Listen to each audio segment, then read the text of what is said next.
μερικούς εύκολους και πρακτικούς τρόπους να αναγνωρίζουμε την καταλληλότητα των αυγών.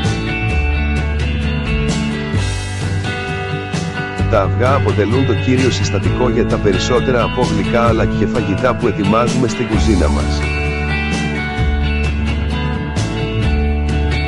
Επίσης συνηθίζουμε να το τρώμε με διάφορους τρόπους, όπως βραστά με λαρά, σφίχτα, τηγανιτά ομελέτα και άλλα. Είναι μια από τις πιο πλήρεις τροφές με πολλά ωφέλη για τη διατροφή και την υγεία μας.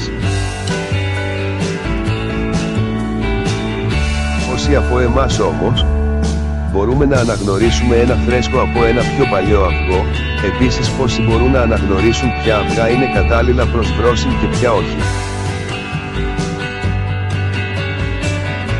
Ας δούμε μερικούς εύκολους και πρακτικούς τρόπους να αναγνωρίζουμε την καταλληλότητα των αυγών.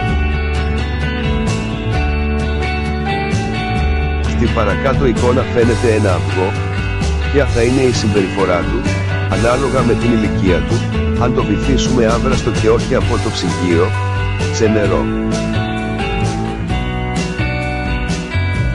Αεροθάλαμος του αυγού. Είναι ο αέρας που υπάρχει μέσα στο αυγό, ανάμεσα στο ασπράδι και το κέλυφος. Όταν γεννιέται, το αυγό είναι ζεστό. Όσο κρυώνει, το περιεχόμενό του συστέλλεται και η εσωτερική μεμβράνη του κελύφους αποκολλάται και διαμορφώνει τον αεροθάλαμο.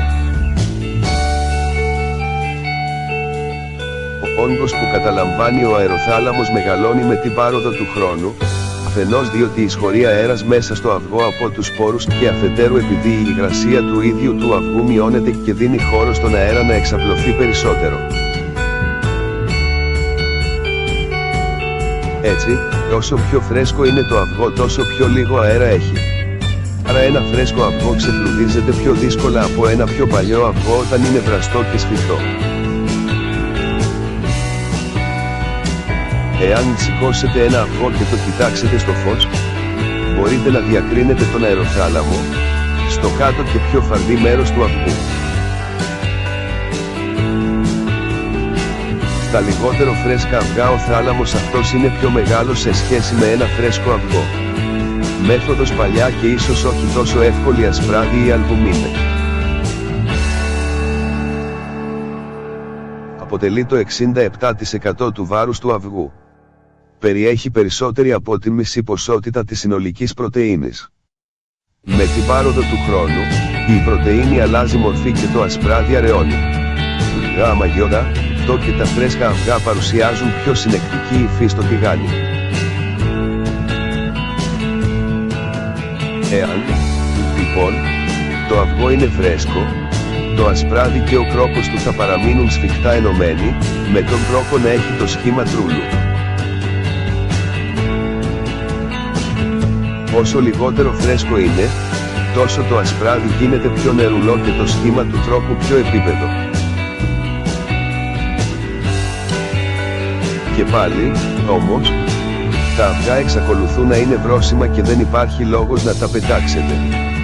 Μπορεί να μην έχουν την τέλεια φρέσκια γεύση, αλλά διατηρούν όλες τις ιδιότητές τους.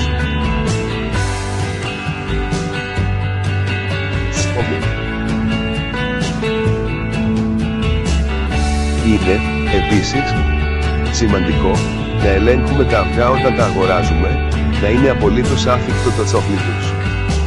Η σαλμονέλα περνάει στο εσωτερικό του αυγού μέσα από ασυνέχειες, από κάποιο ράγισμα του τσοφλιού.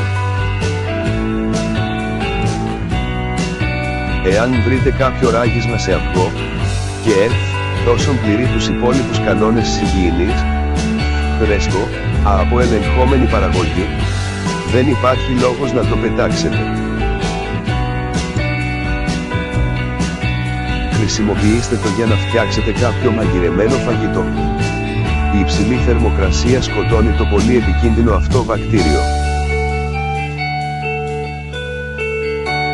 Το τσόφλι του φρέσκου αυγού είναι πιο θαμό, ενώ εκείνο των λιγότερο φρέσκων πιο γυαλιστερό. Ηχητικός έλεγχος.